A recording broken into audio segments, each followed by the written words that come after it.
Welcome to the Ben and Walker Movie Show. I'm your co-host, Ben Davis, joined by my other co-host, Walker Holt, and we're excited to have a conversation with you about one of our favorite things in the world, movies. If this is your first time being here with us, welcome. We're so glad to have you, and while you're here, be sure to subscribe, like, and share us around so you can stay up to date with all the latest content we have for you guys. And of course, comment down below with your thoughts on today's show.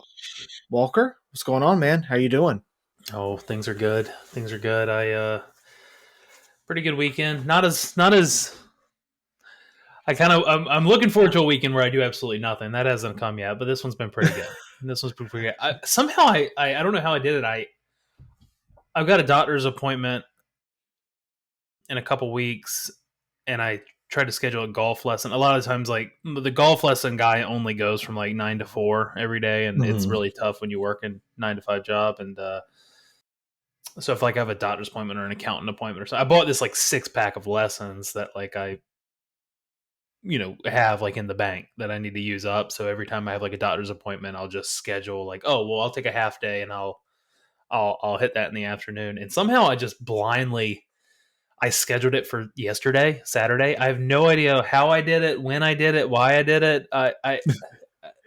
You just I did feel like it. I'm losing my mind. I don't know why that bothered me so much. I was like, I swear I did not do that. And but it was kind of a happy accident. So I spent yesterday afternoon at the golf course getting a lesson. Nice. Still How bad. did how did that go? So you still suck I still suck, but it was a now. good lesson. I felt good. At the end of it, I was like, you know what? I feel like I got something to work on. I feel like I was making some improvements. I felt like it was the first time walking away from it that I was like, all right, this feels like something I can like build on, kind of created a little bit of a foundation, but it's just going to take a lot of work and it takes a lot of time. And I just don't, Yeah. picking up Well, golf golf at is one of 30 those is tough. sports where like it You really need it to be playing it since you were 5 years old. If you well pick it up when you're 30, it's tough to. well, I wouldn't even say it's that. I think it's one of those games where you get inside your head so much with it, Yeah, the it doesn't little miss. tiny details that it'll mess with you. And I think if you're able to break those down, then it's able to help you with your golf game. But if you get inside your own head, then it'll mess you up. Yeah, but we got a good day here. We're gonna do some grocery shopping. I think we're gonna make some hibachi on the grill later. Gonna go to Costco after this. Ooh, I'm starting to love Costco. I was so anti Costco for so long. We live in a tiny why? house. We live in a tiny house, and my wife loves like the pricing with like wholesale, like bulk pricing. Where it's like you go to these Yeah, wholesale warehouses and you're like, it's such a better price to buy paper towels by the 500 count, and it's like, yeah, but we need to like put an addition on the house to keep the paper towels anywhere. Like we don't have enough space for all these things. I mean, my pantry is one cabinet. And we just don't have the space, and like my refrigerator is like like kind of a mini refrigerator, not a mini fridge, but it's a small, like smaller refrigerator. than Yeah, standard than yeah. refrigerator, and we just don't have the space. We got paper towel, but I'm just starting to like. She was right. I was wrong. So I'm just starting to like She was really. right. I was wrong. Yeah, I mean, Yeah. I've started like this year. I've been paying more attention to like nutrition labels and protein count and your calorie to protein ratios, and then also like money budgeting and stuff like that, and it just makes a lot of sense in every step of the way. And also their restaurant in there, it can't be beat. Do you go to Costco ever? We do not have a Costco. The closest Costco that we have is an hour and a half away in a couple different directions. It's So just we don't ever go. yeah, the food there. I mean, it's just pizza, like slices of pizza that are 800 calorie, huge slices of pizza. $1.99. Hot dog, foot long hot dog with a drink, $1.50. Like a soda, 60 cents. I think I saw Eh, someone do like a TikTok challenge or something like that, eating at Costco for yeah. like how much money you could save or something like that. I It's think I and saw a it's video of someone doing and that once. I'm sure people disagree, but I think everything's really good. There's this. Caesar chicken bake that's like kind of like a hot pocket with shredded chicken in it and like bacon, Caesar dressing, cheese, and stuff like that. I hate Hot Pockets, so I'm already off. Yeah, it's very good, and it's like $3. I mean, that's what I'm having for lunch today. I'm pumped for it. Well, After awesome, I man. after I circle all the samples and then put a hat on and circle them again. Pulling a Peter Griffin from Family Guy. Yeah, I appreciate it. Like your style, like your moves, man. How you been? Good, man. Good. I know you and I have been texting back and forth about this week's fun little mini. I can't even call it March Madness, April Madness. I don't know. Mhm. Uh, Little tournament we did for a deep dive this month, where we had Say Anything versus the Girl Next Door, and had why am I blanking on the name? It's Field of Field of Dreams Dreams and Major and League. Major League. Thank you. I keep wanting to call it Fever Pitch. I'm like, no, that's not what it is. Major League and Field of Dreams. And Major League and Field of Dreams was like tit for tat until like the very end. Last second. I thought you and I were gonna have to do like a tiebreaker, but Field of Dreams pulled out the W in extra innings.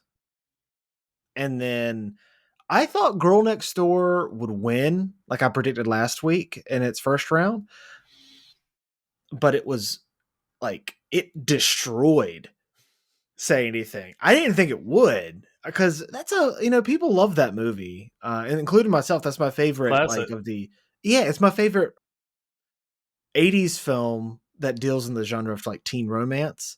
I think Hmm. it's that's my favorite. But as it turns out, the beatbox and Peter Gabriel was not enough to overcome the Girl Next Door.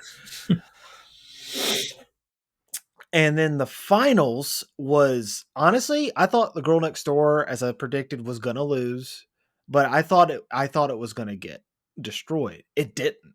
It only lost by like 2 votes, and it hung in there.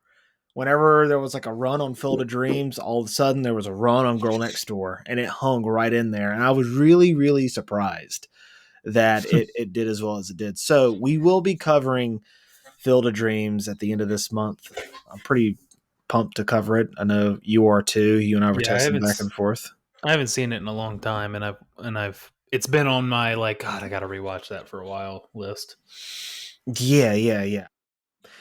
It's a really good movie. It's a really good movie. All 4 of them were really tough. That's why we did this. And occasionally we will do this where we just can't decide. And we put it to you, the people, to decide for us. Because either of these options would have been great to discuss. And it might open up the door for us to the movie that comes in second place to if there's like a week where there's no movies coming out, there's not really any news that's coming up, we could do like a quick little deep dive on one of these movies. In this case, The Girl Next Door, which a lot of people really like a lot apparently. So I'm very happy about that. I think that was one of those movies that it was on HBO all the time, and I used to rewatch it all the time. That soundtrack is incredible. So who knows? We'll cover it someday. I'm sure we will. Sounds good. But other than that, man, anything you want to discuss off the top before we get into what we're watching? Not much. We got a trailer for Tales of the Empire, which Ooh, seems to yeah, be yeah, kind yeah, of, yeah. I guess it's season 2 kind of Tales of the Jedi. I did like Tales of the Jedi. You did too? I loved Tales of the Jedi. Which covered Ahsoka and Count Dooku, Mm-hmm. right? Ahsoka and Count Dooku. I like the Ahsoka bit. I did, but the Count Dooku stuff was incredible. I I thought. agree. I mean, because we got a appearance from Yaddle, which was the main Yeah, show stealer. voiced by Bryce Dallas Howard too. No. Hmm. Really Um, cool. seems like we're tracking Morgan Elsbeth and I forgot her name. Boris. What's her name? From the girl that called in the bomb threat that Ahsoka. Yeah, took the Uh, blame for Boris Hoffy. yeah.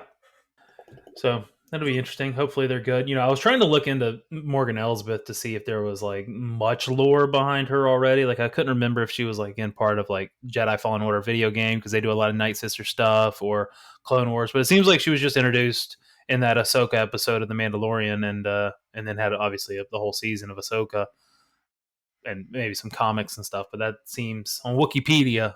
I feel like that's all we've gotten of her. So we've got a lot of A lot open of ground to canvas for. cover. Yeah, which her story ends, spoilers, in Ahsoka, but you can Mhm. still go back and fill in the gaps. And again, that's what I always preach about Star Wars. That's always the beauty of the storytelling in Star Wars is they can take these bold swings and then go back and fill in the gaps. So if you're really interested in these kind of stories or for these characters, you can explore it. I really enjoy that. Yeah, that is cool. And Boris Offee, I think we. Oh, sorry. Good. no. I love this idea of Tales of the Jedi, Tales of the Empire. I'm sure at some point we'll get Tales of the Sith or something like that too. Huh? Yeah. Yeah. It'd be fun to think of like who we'd want. I don't know because it's always going to be some. I mean, it feels like it could be some. I mean, I guess Ahsoka was kind of an obvious choice, but Dooku wasn't, and these two aren't. Like, of like, oh yeah, that would be cool to learn more about them. Boris Offee, I don't. I remember the storyline was fairly like adult, I get, or like tense with Boris Offee in the Clone Wars, where she started to question the Jedi's ways and kind of became sort of like a activist Disillusioned. almost, like Mhm. and took it too far, and it towed a line that kind of juxtaposed Ahsoka a little bit and kind of what she was dealing with, or at least eventually was dealing with some similar you know issues and thoughts and stuff, but handled it in a different way. I don't remember her story after that though. I don't remember if she's popped up in any. She hasn't popped up any live action, has she? No, people have been asking for it though, and this is She kind of like them responding. yeah. Did she was she in Rebels at all, or she No, just end with she was just it was just Clone Wars, and then okay? she comes into this, and they're exploring the story. I believe that's how it goes. People have been asking and clamoring for it. No, well, we'll see it. Always Yeah, Star Wars will eat. It comes out on Star Wars Day, doesn't it? May Yeah, the May 4th. 4th. Yeah. May the 4th, they're dropping that, and then, of course, they're doing the re-release of your favorite Star Wars movie, The Phantom Menace, which you still need to take me to go see in 3D, by the way. I've already Um, done it. I'm gonna. I'm really? gonna. I don't know. I don't know if I remember it. I feel like that has to happen at some point. Yeah, I'll definitely see it in theaters though. If it Yeah, comes here, I hope it does. It yeah. probably I'm will. I'm gonna take Zoe to go see it when it comes out. I don't know how long we'll be in the theater, but yeah, I'm taking her to go see it. But I think for me, the thing that like sticks out this week, there was a lot of news this week. Of course, you had like the Silver Surfer casting, which is pretty cool, like that casting. But going on to a different property, and this one stuck out to me just a little bit more. It's Greg Gillespie, and him being in talks to direct Supergirl, Woman of Tomorrow. He's in talks, so it's not official yet. But I love this choice because Supergirl, Woman of Tomorrow is not your stereotypical Supergirl story. They take a spin on that character, and she has much more of an edge to her. And you look at his filmography, especially when it's centered on female characters, they have edges to them. I, Tanya, for instance, or Mm-hmm. Cruella, for instance. Those two properties stand out to me as being like a great indicator for what he can do with a female lead that is edgy. And both those movies are awesome, especially Tanya. That movie's incredible. He got Margot Robbie a Best Actress nomination for that, and he got Allison Janney an Academy Award win. So, It's like yeah. he works a lot on Physical too, the Apple TV show Hmm. that with Rose Byrne in it, and that's about a female lead gaining power. Yep. I haven't seen it, but I've heard good things about it. Yeah, I'm pretty pumped for this. He's directed quite a few things. I think he directed the 2011 version of Fright Night, which was really good. You have him doing stuff with Disney like Million Dollar Arm and The Finest Hour. He also directed Lars and the Real Girl, which is a really like off the beaten path kind of movie. He did this year Dumb Money, which I didn't love, but I thought it was fine. I thought it was entertaining. Thought it was solid. So Me too. when you look at the directors that so far they have chosen in the DCU, James Gunn obviously doing Superman. You have the director Andy Muschietti of The Flash doing Batman: Brave and the Bold. You have Greg Gillespie possibly doing Supergirl, and you have James Mangold doing Swamp Thing. I like There we those go. choices. Yeah, that's a big lineup. Those are all directors with a clear style and a clear vision whenever they do projects. So yeah, I'm liking the way that this is shaping up. Me too. It seems like we're gonna get a lot of creativity in DCU, which I've been craving. Yeah, yeah. I'm pretty pumped for it. So I hope he gets the job, and I have no doubt that if he gets the job, based off of his work again with I Tanya in particular standing out, I think that he will deliver and can deliver a really compelling Supergirl story, which that comic, Supergirl Woman of Tomorrow, is quite compelling and is very, very good. So yeah, pretty excited. Like it. Looking forward to it. Me too. But let's go on and move into our main segment of the show, what we're watching, which is where we discuss what we've been seeing in the world of entertainment to let you guys know if it's a must see, a go see it, a rent it, or a skip it. So, Walker, what have you been watching?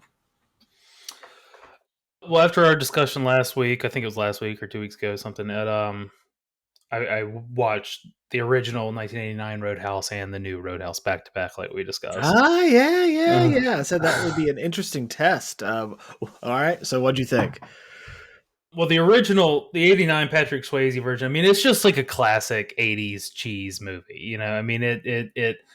A lot of machismo. Yeah, Patrick Swayze. I mean, he's an ultimate badass. I mean, I imagine if I watched it when I was younger, I would think he was as cool as you could possibly be. Be nice. Be nice. He's got a sliver of mystery about him, and he's got a past, and he's interesting, and he's Also a unstoppable. philosopher. Yeah, yeah. you know, Plenty of things don't make a lot of sense with the movie and are weird and roll your eyes at it. But I mean, it's a dude's rock movie, and it was fun to watch. I mean, his little like Tai Chi moment in the yard for about 5 minutes of him just doing something that was funny. Yeah. The lines you referred to of like the prison line and the J.C. Penney line, it's like, oh my Yeah. god. A lot of it's just so silly, but I had a good time watching it. I'm glad I watched it. I wish I wish I could add like a little more nostalgic to the mix, like that I be like, oh, when I was a kid, I love this movie so much. I wish I could add that to it. But it held up enough on its own without that. It's not an incredible movie or anything, but I mean, No, it's a but it's a fun fun watch. movie. Yeah. I give it a 71 out of 100. I had a good time with it. I mean, I put it in Perfect the score. I yeah. think that's a perfect score for that. Yeah. But I followed it up with the Jake Gyllenhaal, the new 2024 version. I mean, honestly, it's not far off in terms of quality to me, but I thought it kind of rocked. I kind of had a great time with it, and if you take it for what it is, just like the original, but Yep. it's just less common nowadays for a big like mainstream thing to be quite as like cheesy. But it's like, hey, that's what they wanted to do. They had a fun time with it, and I thought it was pretty funny. I thought the humor was pretty good. I mean, Jake Gyllenhaal's he's a good actor. I Complete psycho in this movie. It's yeah, complete opposite of Dalton, where like you're like, okay, he's shady past, but This guy is like, no, I killed my best friend in the octagon, and we're not going to explore that anymore. Yeah, you know, Spoilers for the movie, by the way. Sorry. I it's got great fight choreography. I think a lot of people don't like the CGI aspect of the fighting and the thing. I thought it was cool. I thought it was I thought, shot yeah, interestingly. I thought it yeah. was fun. You kind of prepped me for it with like the panning and watching the shots land and stuff like that. I thought it was like a fun ride and like It somewhat makes you feel like unique. you're in the fight. Yeah, I mean, I thought directionally in general the movie was interesting Yeah. and fun. I thought the humor was pretty good. I mean, there Conor McGregor. I mean, I'm laughing at him a little bit. I mean, The and walk.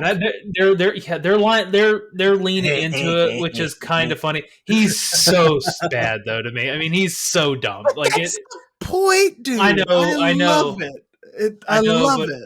it just kind of crosses. I can't take him. I mean, I know I'm not supposed to take him seriously, but watching, I'm like, oh my god, the whole time it's just like a joke. And he's so. I saw this video on Instagram of like, here's Conor McGregor in every scene. He's like, Yeah, I think I said just that like, to you. The yeah, he's just silly. it's perfect, dude. It's so funny. Like every time he's on the screen, I'm laughing.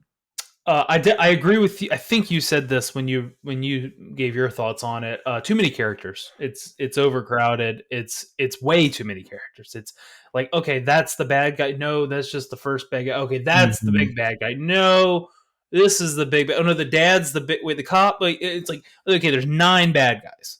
You know what I mean? And My the hierarchy is just kind of crazy. And then like there's and they my don't. issue is that sometimes it the first one is all cheese. This one, there's sometimes where it tries to be a little serious, Mhm, and it does it at moments where it it doesn't need to be serious. It needs to continue to be goofy mhm. and over the top, and that bothered me. And I don't think there was enough bouncers, but there was too many characters. Like there's Yeah, only like one bouncer. yeah. And there's Two. not much. I mean, I guess the first one. I'm trying to. There wasn't a whole lot of thought about improving the bar. Really, I mean, it was all like the big story. Like it wasn't like. I mean, I guess maybe there wasn't that much in the first one either. But the first one, it felt like there was a scene where it's like, hey, like they gave like lessons and taught Mhm. someone how to do something. And there was the cool moment where he was like, lean back and then pop him in the face, which was cool to see. But I don't know. I mean, I like the movie, and I just thought turning your brain off, watching it, having fun with it. My entertainment value was higher in this one than the first one, and maybe that's not fair because of when it was made and stuff like that. But I ended up on a 75 for that one. I just had a good time with it. It was fun. It was just it was kind of on the high end of like all those just any movie that feels like that, whether it's a Godzilla Kong type movie or a Fast and the Furious, just any kind of like mindless fun badass entertainment. This was kind of on like the high end of entertainment just because I thought it was creative in terms of direction. Yeah, I think I landed on what was it, a 65 or 70? Yeah, I think somewhere Somewhere in in that there, world. like a 65, I think. Yeah. But yeah, I pretty much agree. Couple other things I saw. The Ones Who Lives, the latest Walking Dead show. I've been down and out on Walking Dead, but I've put in 11. I mean, I think I've done this before, but 11 or 12 seasons of the main show, 8 seasons of the prequel show, 2 seasons of the sequel show, 1 season of the spinoff show, then a season of the Daryl show, a season of the Negan show, and now it's finally we're at the season of Rick and Michonne. What happens to Rick after he leaves the show, which is the only question I care about having answered. So if I'm going to watch any of them, it'd be this one. And I will say, the best Walking Dead content since about season 7 of the main show. Not saying it's fantastic, not saying it's great, but it was the best since then. And the reason is because it's got the 2 best characters coming back, and they also had Scott Gimple, one of the main showrunners, attached to it. So it was better. I mean, the budget's still a little low, and which is okay, but I don't know. It's just how you stretch that budget. Like, I mean, like season 1 of The Walking Dead, the budget was low. It was a new show, but they didn't push it too far. It was very grounded. And the higher the budget got, the more they could stretch it. Now they've dropped budget because viewership's declined, and they're still trying to stretch it like peak times, which comes up with like wonky CGI, and it doesn't look as great, and it kind of like makes it even more cheesy. But it was fine. I mean, if you're a Walking Dead fan, this would probably be the favorite thing you've seen in a while. Not a game changer or anything like that, though.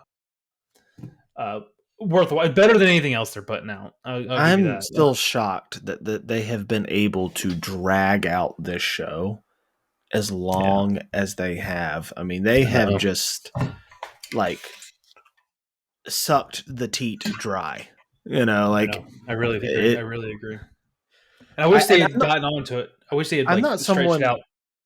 I'm not someone who watched it religiously, but Mm-hmm. like it. I watched it at its peak, and then I just kind of jumped ship, and I didn't care. Yeah, I if they had just if they had taken it at its peak early, season 4, something like that. I mean, and started stretching it out into all these universes, it would have been fun. I mean, they would have kind of created this little MCU type thing, and they would have had more success, and it would have run a little longer and had a little more weight if the writing could hold up. But they waited and waited, and all of a sudden it was like, oh, now The Walking Dead sucks and no one likes it anymore. Let's make 7 shows out of it. And it's like, no one cares anymore. Now all the OCD people like me can't like stop watching it all. I mean, you can, Uh, buddy. You no, can. I'm not, It, it's not it's allowed. got its claws in you. Yeah. 2 more things. I watched The Wonderful Story of Henry Sugar, which was a Wes Anderson short on Netflix based on a short story of Ronald Dahl, I think his name is. When I first, I'm a Wes Anderson fan, and you know, during Oscar season, thinking about it, I hadn't seen it yet. I was like, I It mean, won is the Oscar, didn't it? for best live action short film, yeah. And it was like, did he just make this a short to like win his statue, like so like he could be in like a probably less competitive pool of projects, and be a standout name with a high quality project, and finally get his. I mean, is that the only reason he made? Like, it just felt like that a little bit. But I hadn't watched it. It was unfair judgment. I ended up watching it and loving it. I thought it works perfectly as a short. I mean, it obviously should be a short. It's a short story turned into a short. He did release later 4 total short stories into like more of a movie length thing that just Mhm. has like chapters that are unrelated to one another by the same author. I'm always a fan of Wes Anderson's like creative dialogue and his attractive visuals, and this fell right into play. I love the cast. I mean, Dev Patel. We'll talk about him more later. I think he works Mhm. really well in them. Ray Fiennes. I mean, one of the best, and Benedict Cumberbatch worked awesome in it, and it's typical Wes Anderson. If you don't like him, you're not going to like it. If you do like him, you are going to like it. I mean, it's got symmetry. It's got weird transitions. It's got odd play type sets and things like that. A It's got lot of like long, fast narration, fast narration, long mhm. monologues, whimsical People staring into the vocabulary. camera. Yeah, Yeah. Well, the whole thing is. I mean, I love it. The whole thing is read almost like a book. Like he'll like the whole, almost the whole thing is them just talking to the camera, and then occasionally like there'll be a conversation. They'll be ugh. like, uh, "But but what about this?" I said, and like they'll do it like that, like where they like he'll say like "I said" or something like in a book. I mean, it works so well for me. I really enjoyed it. Ended up on a 90 out of 100. I mean, I thought it was fantastic. I have not seen the 3 more version, with the extra stuff. I will watch it shortly though. Great time with it. I highly recommend. If you're a Wes Anderson guy, I highly recommend it. He's so polarizing. I mean, is there anybody out there who just is like, oh, he's okay? I mean, everyone is either like I hate him or I love him. I feel like he's a He's just there are things that I do like that he has done, but there mm-hmm. are most of the things I'm just not a fan of. But there are things like that I like Bottle Rocket, Royal Tenenbaums, Yeah. Well, Bottle the Rockets. So yeah. was it the Grand Budapest Hotel? The movie's Mm-hmm. funny as crap. Like, yeah, like he's done some Yeah. stuff I really enjoy. And lastly, season finale of Invincible. I I didn't won't get spoil around to anything this, here. man. I've only seen like the first 10 minutes of it. Um, I won't What'd you spoil think? anything, but it we get a little bit of resolution with some stuff, and also a little bit of view to the future and the horizon of what's to happen. It works for me as a finale. It's brutal. I mean, it holds true to the Does tradition now. does Invincible get his ass kicked again? He does badly, Yeah. but he also kind of he's stressed right now. I'll give you that. He it works. I mean the I mean I love the show. I think we're I think we're not exactly on the same page with the show in terms of how we feel about it, but I think the voice acting I think is great. The writing I think is great. And the animation's great. And it's just intense and it's something interesting. And I don't know anything about the comics, I don't but either. I mean, I it I know one thing about the person that looks like Supergirl, and it'll be interesting to see how people respond to that. Um, but generally speaking, I don't know much about the comics, but I I, I still like the show. yeah. I'm not as I'm not as hot on it or as high on it as it seems most people are. Yeah. Yeah. I mean it's I enjoy it. I mean it is what it is. I mean the same show it's been with a little bit of an ante up because it's the finale, but it's I mean it's a conclusion. I guess I would definitely say it's the best of this half, and probably the best of the season. I guess I mean it's they all kind of blur together for me. It's tough for me to like decipher each individual episode, but it's good. I enjoyed it. I think its quality is held up. I mean, I will say the worst thing about it, we waited 3 years. It feels like I don't know how long it's actually been, and then they gave us 4 episodes, and then we had to wait 4 months, and they gave us 4 more episodes, and now the season's over. It's just kind of wild. Like I don't know what I'd prefer. I don't know if I'd prefer them to drop them all at once or to give us more. Or I mean, what they then I feel like the narrative in the off season was like, yeah, I know it's taken a while, but we're doing 2 and 3 like together, so you won't have to wait long again. But it was like, well, we had to wait long for the second half of season 2, so I don't know. I mean, it just feels like an odd release schedule. I know they kind of nodded at it in the last episode with the animation fourth wall break Yeah. kind of joke, but they have a bit of a nod, an animation nod in this one too, and it's kind of funny. I'll save it for you. I mean, it's not that big of a deal, but it's All a right. it's a little it's a little bit of a funny like ex- I guess them just poking fun at stuff and saying certain All right. things are exhausted. Well, I look forward to checking it out once we are done recording today. I'm gonna at least finish it. Yeah, But moving on to other things, because that's pretty much wraps it up for you, right? that's it.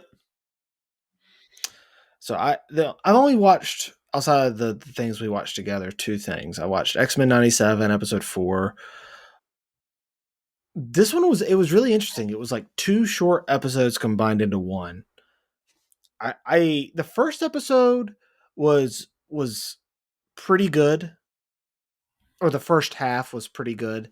A little weird, a little wonky, but I appreciated the message, which X-Men always does really well. The message of you can't live in the past forever. You kind of have to grow up if you Mm-hmm. want to succeed. Otherwise, you're doomed to fail. You can't keep looking back. You have to look forward, or you have to be present. And then the second half of the episode really focused in on Storm and what's going on with her, and the heartbreak she feels after getting nerfed, losing her powers, and trying to gain her powers back. There's a scene in here that is just absolutely heartbreaking where she thinks she's about to have her powers back and she can't feel it.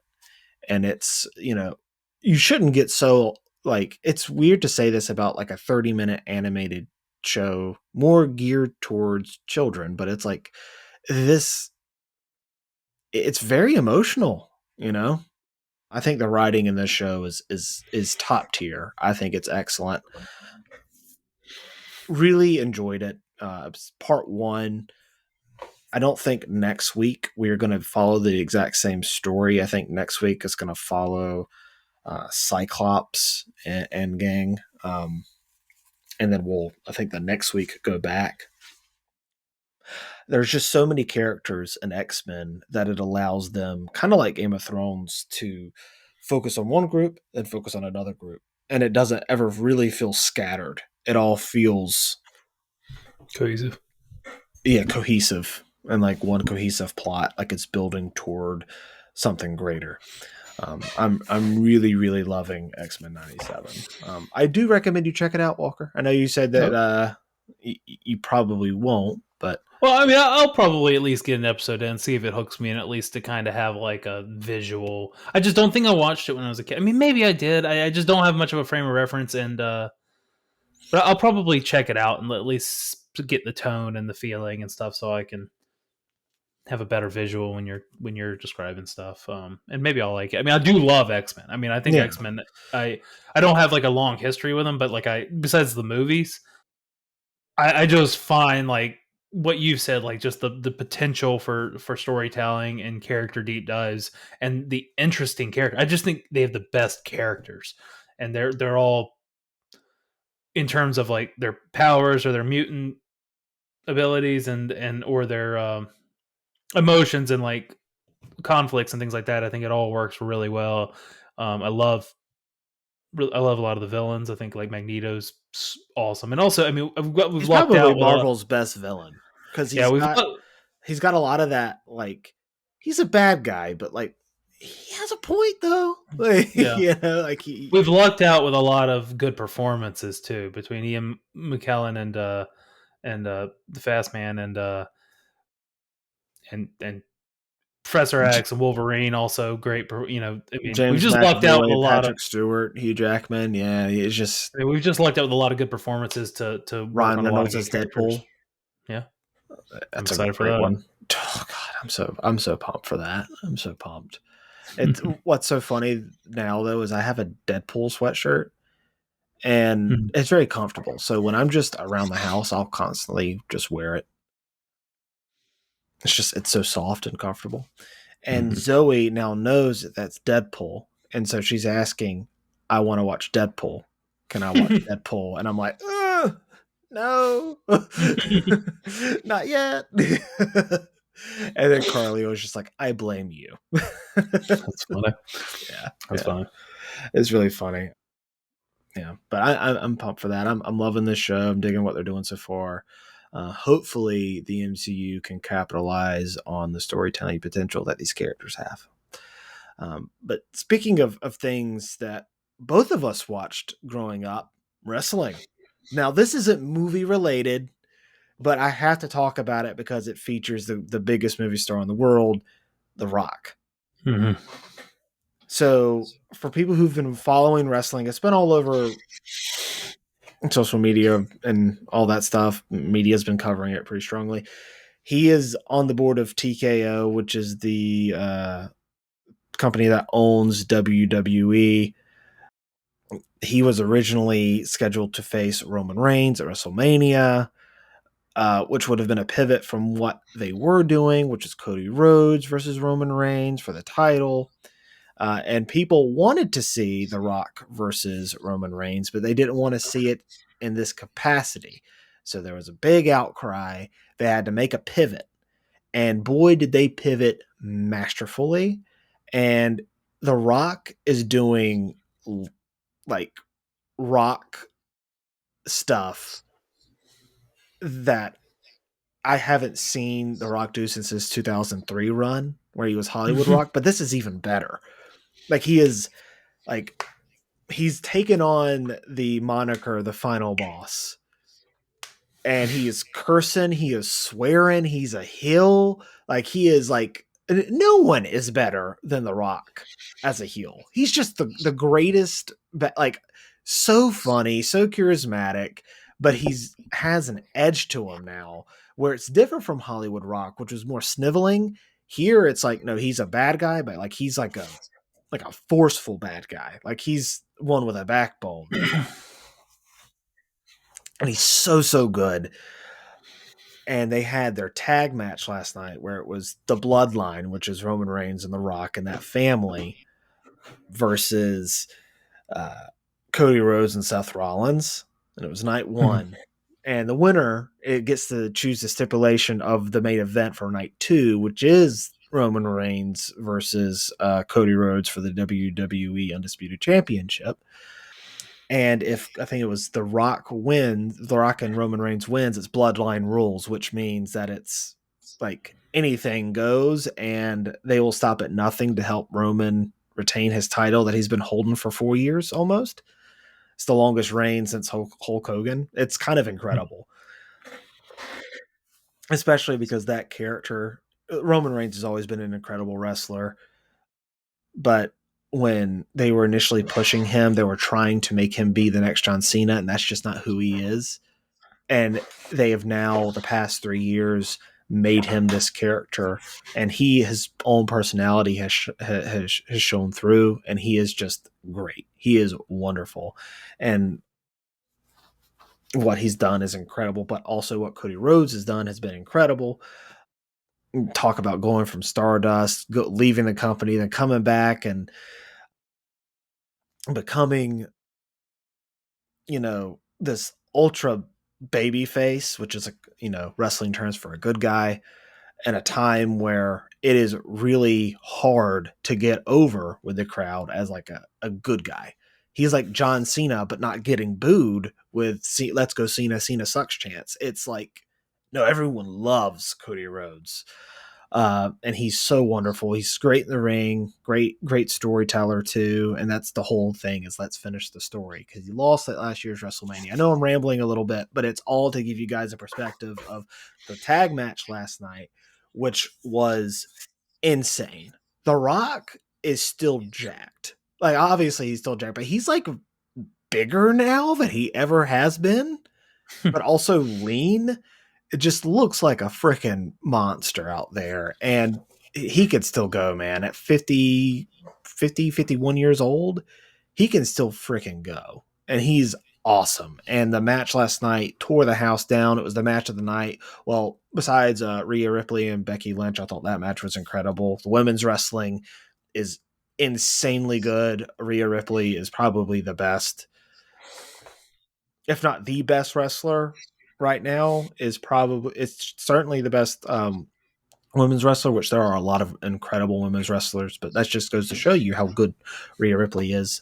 That match to me was incredible. But aside from that match, the tag match with The Rock, bar none, it was incredible. It was so cool to see The Rock just still going at such a high level at 51 years old. I mean, that's why he's in that Mount Rushmore of professional wrestlers.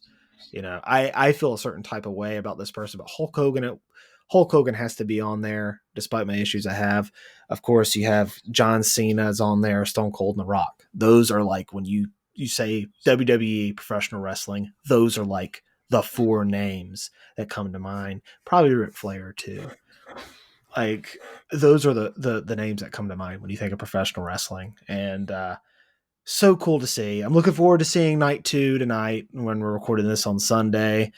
I was up late watching it last night because I was behind, so I didn't finish watching it till like 11:30, which is like super late for me, because normally at 9 I'm like tapping out. And also, like, watching WrestleMania 40 night one, I was originally supposed to go see The First Omen, but I was like, Mhm. I really want to see that movie, but do I want to see it more than I want to watch WrestleMania 40?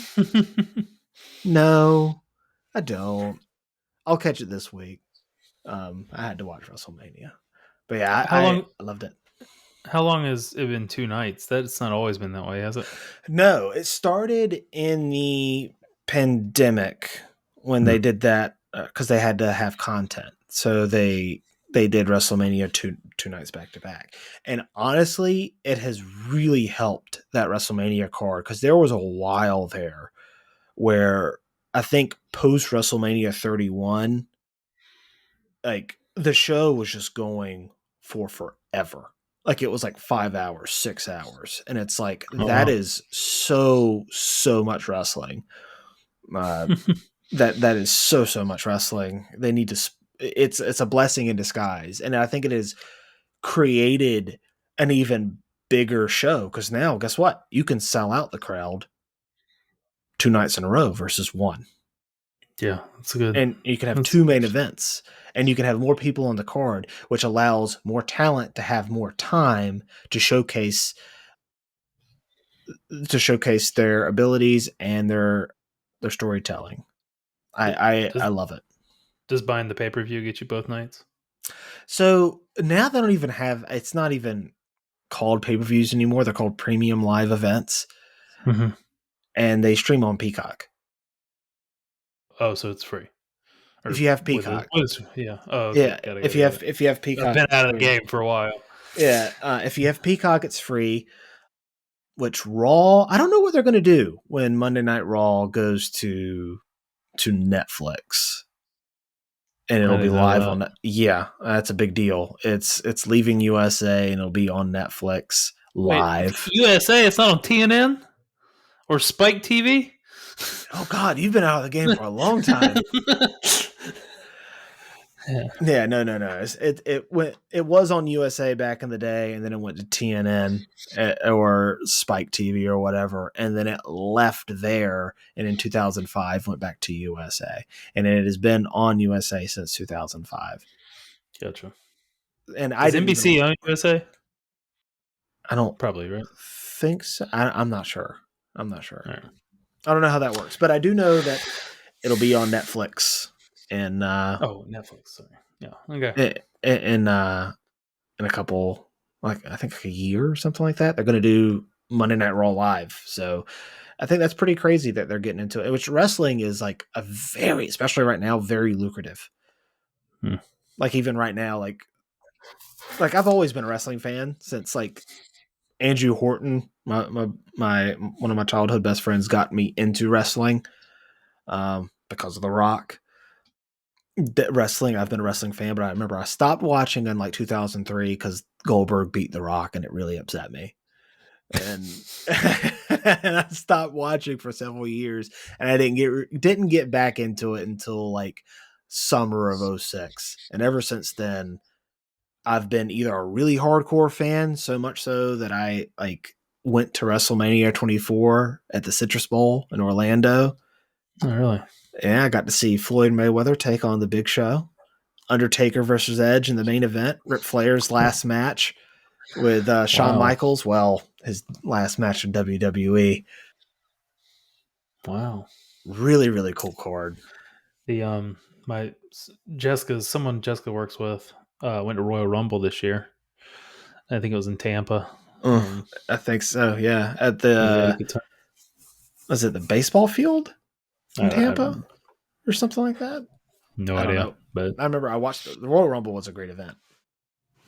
But yeah, this is I've ever since then I've peaked and then I've gone down and then when The Rock came back in 2011, started watching again, and then around 2014 or around 2015 it started to dip down a little bit and then it peaked back up again. And it's gone down. It's ebb and flows, but no matter what, I've still been a really big wrestling fan.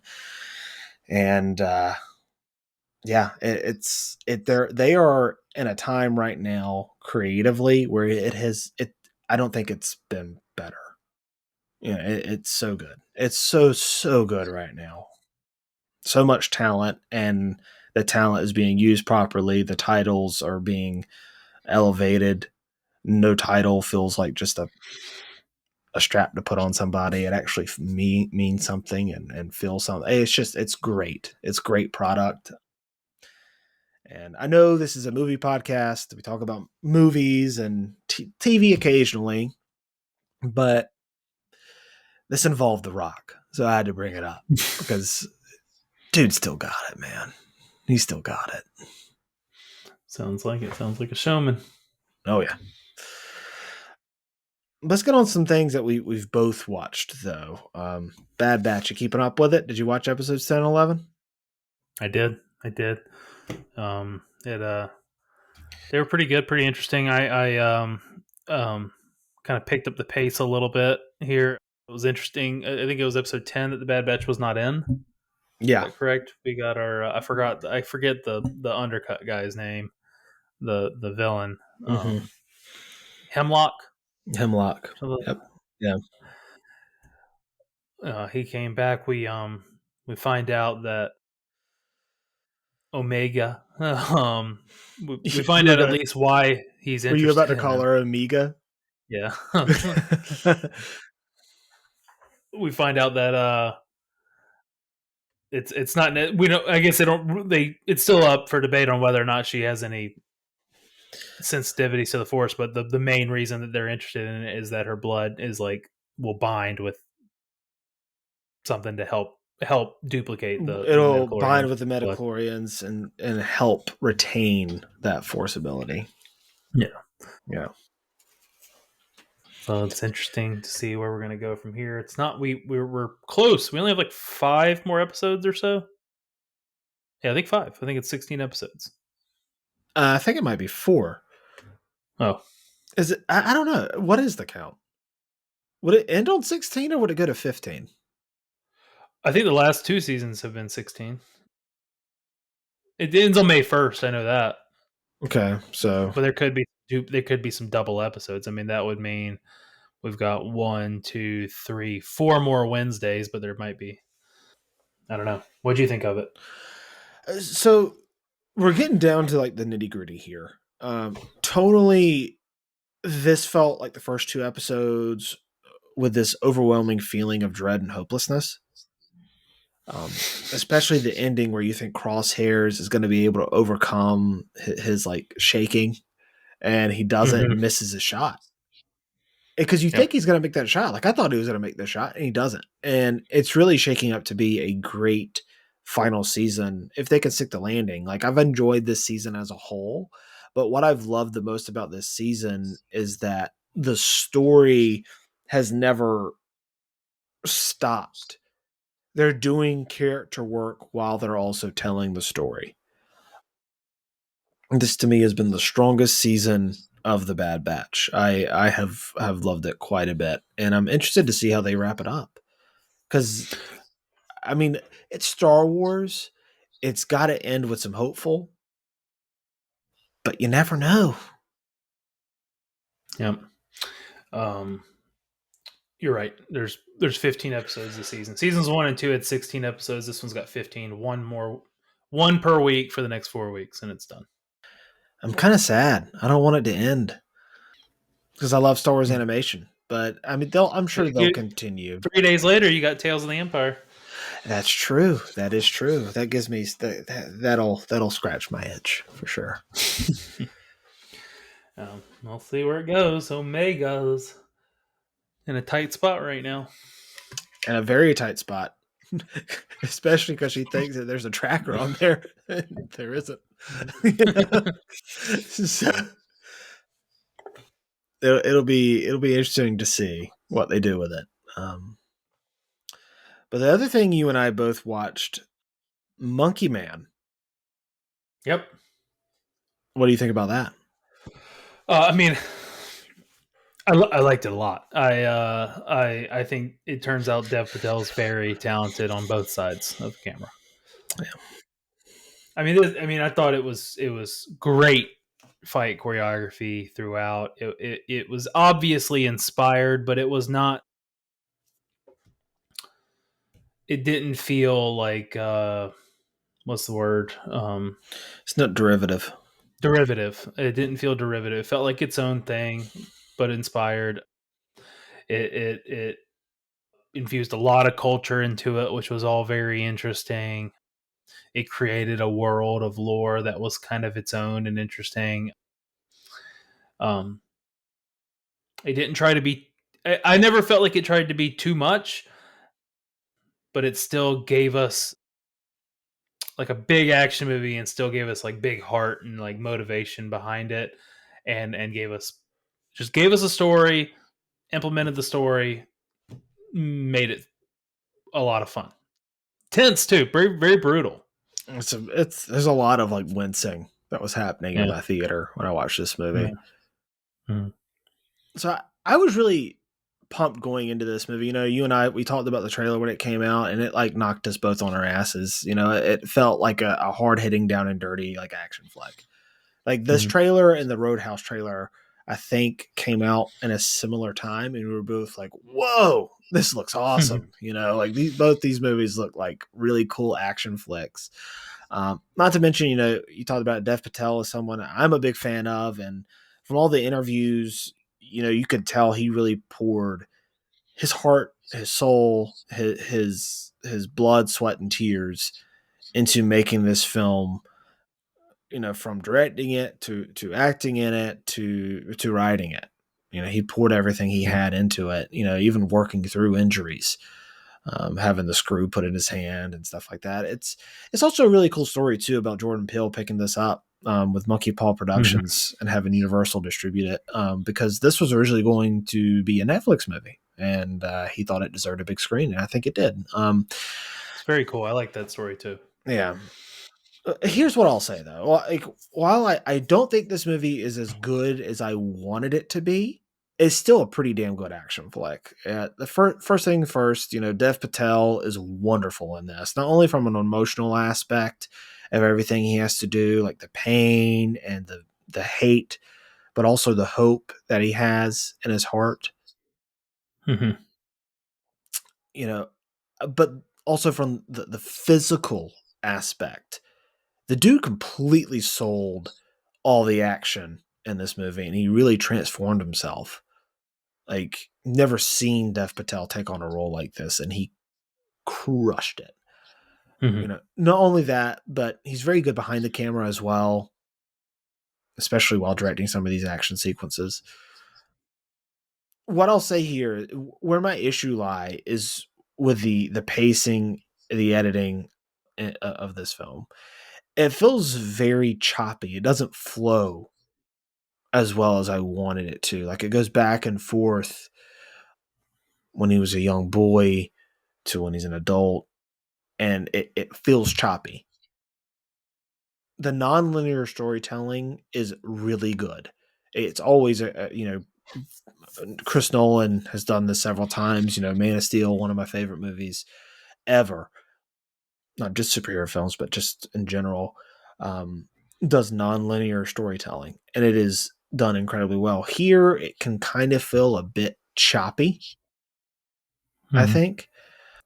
And also, what seems to be a very straightforward vengeance plot eventually becomes a plot to save a country, and it just doesn't work as well when it's not a personal vengeance story.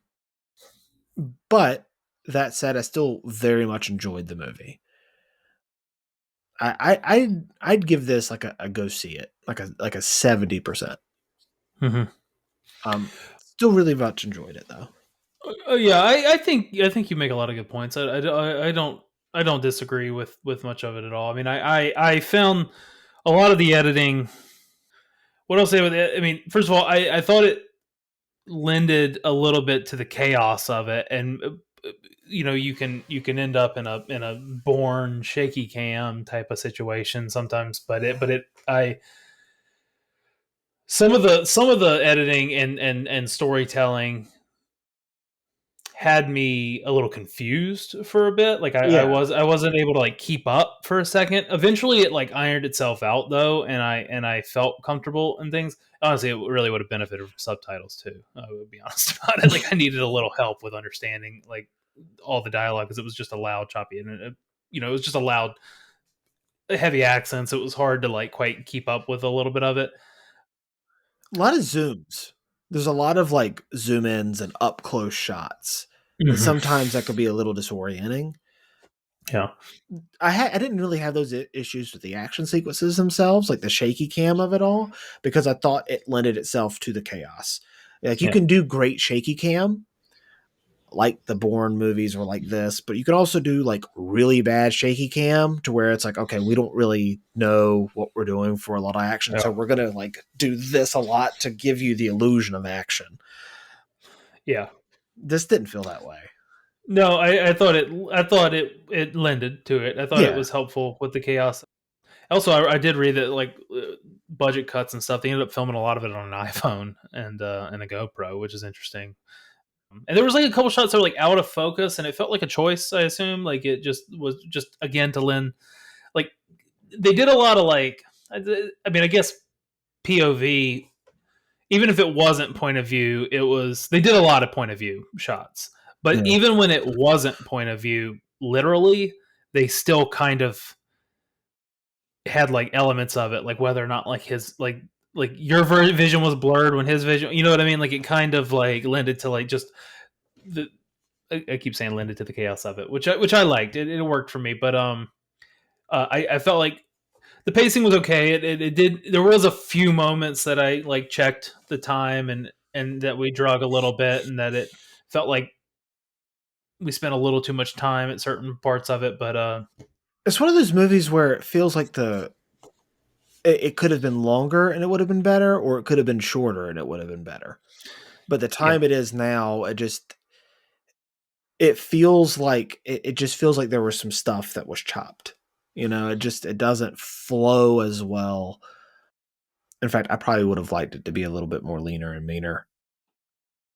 I would have too. I liked it though. I think I liked it a little more than you. I ended up on an 83, So a but must I see. wanted to. Yeah, I mean, I think it. I thought it was a lot of fun. I'd recommend it to a lot of people. I mean, it's if you're like this kind of movie. I mean, it's not fair to compare it to John Wick. Really, I know that's No, gonna feel like the since day one. That's kind of any the movie thing that's that like you're gonna do. this that has like any movie that's like this is going to be compared to John Wick. And I don't think that that's necessarily fair. And there's like a funny homage that Yeah, I they do liked to, the little nod in there too. That was fun. It was good. I liked it. I wanted it to be better. I wanted it to be, just because of the story. I like Dev Patel. I liked the concept of the movie, and then I love the Jordan Peele story. I wanted it to be better, but it's still. I mean, it's just a good movie. I mean, it's yeah. not every movie has to knock my socks off, but Yeah, I agree. I think it was a good movie too. So yeah, that was a must see for you and a go see it for me. So yep. that's two thumbs up for us. Yes, sir. So I'm looking at what comes out this week. Civil War. I'm pretty pumped for Civil War. I am too. I have heard nothing but great things about it.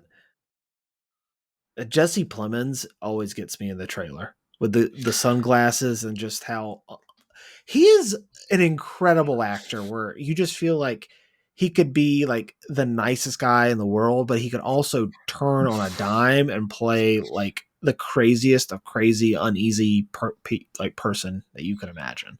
He's such a good actor, and He's also hilarious when he needs to be. Like yeah, in Game Night. oh dude, so funny, so I, funny.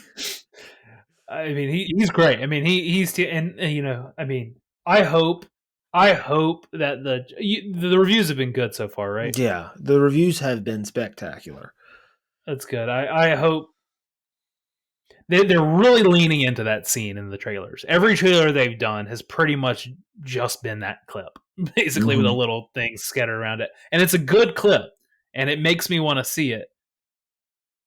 The laugh And that there's yeah, well, what there's kind two. of American It's are you? yeah, you just did it perfectly, but it's a good clip and it makes me want to see the movie. But there's my concern is either they're like, hey, this is a good enough clip to grab them. We won't give much away about the movie. We're going to go in and people are not going to give away the movie in the trailer, or this is the only scene that we think would capture people. So we're just going to beat it to death. And it's the only like captivating scene in the movie.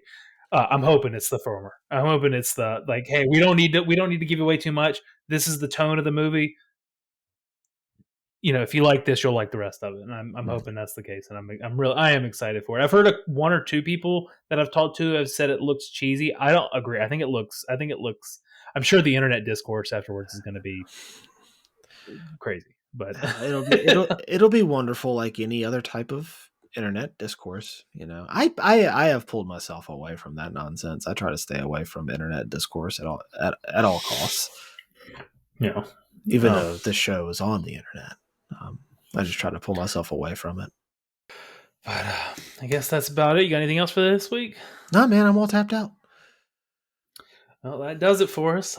Thank you all so much for listening. If you're hearing this on Apple Podcasts or Spotify, thanks for watching. If you're catching us on YouTube, be sure to like and subscribe for more movie talk each week, and let us know in the comments down below what did you think of Monkey Man and everything else we talked about, Bad Batch, Invincible, and are you excited for Civil War? But with that said, this has been Ben and Walker, and we'll see you next time.